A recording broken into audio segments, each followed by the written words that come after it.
राज्य रे दक्षिण पश्चिम मौसुमी वायु सक्रिय रही। अन्यपटे बंगोपसागर रे सृष्टि होइतिबा लघुचाप क्षेत्र पश्चिम बंग उपकूल और उत्तर पश्चिम बंगोपसागर एवं बांग्लादेश रो संलग्न अंचल उपरे केंद्रीभूत होई अवपातर रूप नेछि।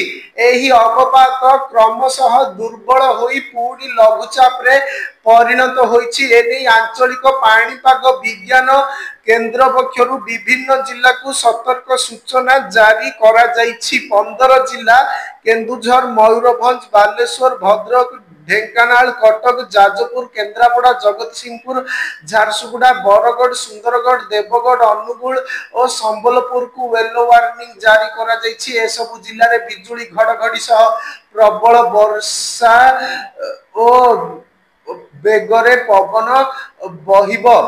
उपकूल एहार आखपाख अंचल पश्चिम बंग और बांग्लादेश उपकूल रे मत्स्यजीवी को समुद्र भीतर को जीवाकू बारण करा जाइछि। 30 तारिख पर्यंत राज्यर विभिन्न जिले में वर्षा जारी रहिबो और 31 रु वर्षा कमी पारे बोली पूर्वानुमान करिछि पाणीपाग केंद्र।